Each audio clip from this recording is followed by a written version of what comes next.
Assalamualaikum warahmatullahi wabarakatuh. Kepada Ibu dosen yang terhormat, Ibu Diah Fatmas Jurada MSI selaku dosen mata kuliah Public Speaking, serta rekan-rekan mahasiswa Hubungan Masyarakat Angkatan 2021 yang saya banggakan. Pada kesempatan kali ini, saya akan membawakan sebuah presentasi yang bertemakan komunikasi politik internasional yang terjadi pada Perang Teluk dan juga pada propaganda hitam. Selamat menyaksikan. Sebelum kita memasuki materi lebih lanjut, saya akan menjelaskan mengenai apa sih pengertian dari komunikasi politik itu sendiri. Nah, komunikasi politik itu sendiri adalah suatu bentuk komunikasi yang dilakukan oleh elit-elit politisi atau pemerintah yang biasanya berkaitan dengan kekuasaan dan pemerintahan. Komunikasi politik ini sendiri dapat diartikan sebagai komunikasi antara yang diperintah dan yang memerintah. Nah, opini publik ini memiliki peran yang sangat penting dalam komunikasi. Karena komunikasi politik itu juga memiliki dimensi internasional, di mana negara-negara akan memiliki kepentingan dengan negara lain. Kepentingan-kepentingan ini dapat membawa negara-negara yang saling berhadapan tersebut dalam suatu konflik tertentu, seperti konflik ekonomi, konflik militer, atau konflik diplomatik.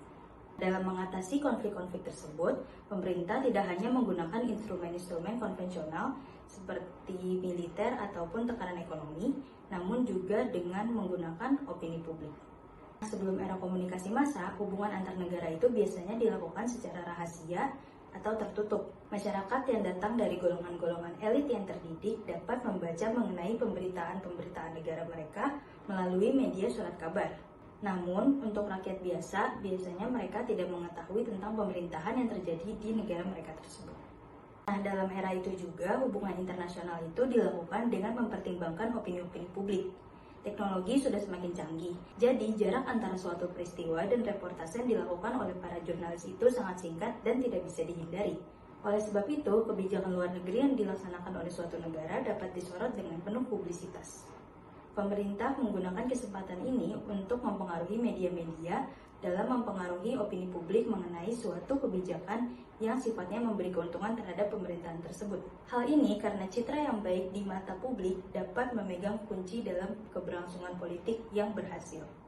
Contoh lain dari komunikasi politik adalah komunikasi yang terjadi dalam kampanye domestik. Dalam pelaksanaan kampanye domestik, pemerintahan akan melibatkan hubungan masyarakat dan juga manajemen media. Hal ini dilakukan agar dalam pelaksanaan kampanyenya, pemerintah akan memperoleh citra yang baik di mata publik. Pemerintah dengan memiliki citra yang baik akan memiliki kesempatan yang lebih luas untuk berbicara di panggung global di depan orang-orang yang lebih banyak untuk menyuarakan visi misi mereka dalam pemerintahan.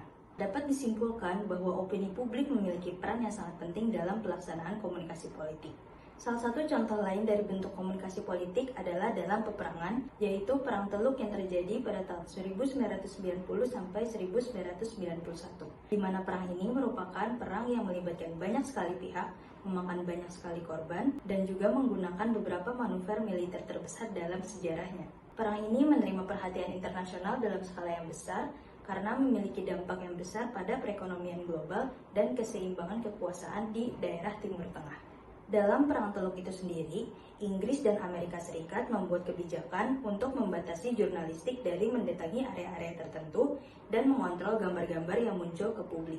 Kebijakan tersebut memiliki dua tujuan. Yang pertama adalah militer, di mana opini publik menjadi sebuah senjata untuk menyerang secara psikologis. Yang kedua yaitu politik, di mana kebijakan ini berfungsi untuk memperkuat kebenaran bahwa perang ini akan terjadi pada aliansi anti-IRA.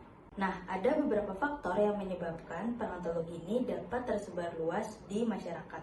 Yang pertama yaitu kondisi geografis dari Perang Teluk itu sendiri. Kondisi geografis Perang Teluk sangatlah strategis sehingga dapat meningkatkan jumlah orang-orang yang bisa mengakses tempat tersebut untuk meliput peristiwa yang sedang terjadi. Yang kedua, organisasi media juga memiliki peralatan teknologi yang jauh lebih canggih. Contohnya CNN memiliki satelit yang dapat meliput dari udara secara langsung. Contohnya ada di dua gambar berikut ini.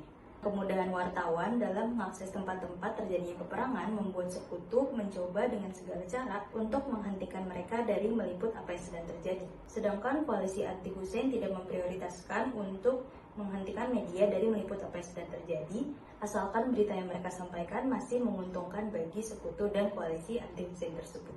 Dari sisi Amerika Serikat, mereka membatasi wartawan dari memasuki area-area tertentu.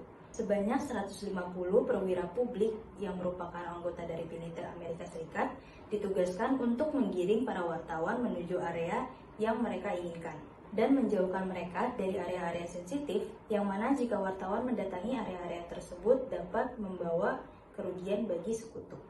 Di Inggris, aparatur humas juga ditugaskan untuk melakukan hal yang sama, di mana mereka mengawasi wartawan secara ketat dalam meliput peristiwa yang sedang terjadi. Perang Teluk sendiri merupakan salah satu contoh perang militer yang membawa keuntungan yang besar bagi sekutu. Hal ini karena konflik tersebut berlangsung cepat dan bersih, serta penyebaran informasi yang dilakukan sesuai dengan apa yang mereka inginkan dan bersifat menguntungkan bagi pihak sekutu itu sendiri.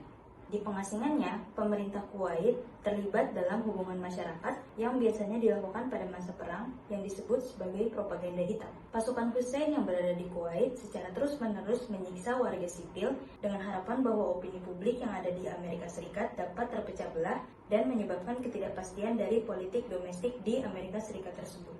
Melihat propaganda hitam tersebut, warga negara buangan asal Amerika Serikat membentuk badan yang bernama Warga Negara untuk Kuwait yang Merdeka. Badan ini bekerja sama dengan hubungan masyarakat untuk mempublikasikan mengenai kekejaman-kekejaman yang berhubungan dengan pendudukan Irak di Kuwait. Mayoritas dari kekejaman tersebut memang benar adanya, namun beberapa dari berita tersebut memiliki tujuan lain, yaitu untuk memobilisasi opini publik di belakang pemerintahan Kuwait itu sendiri.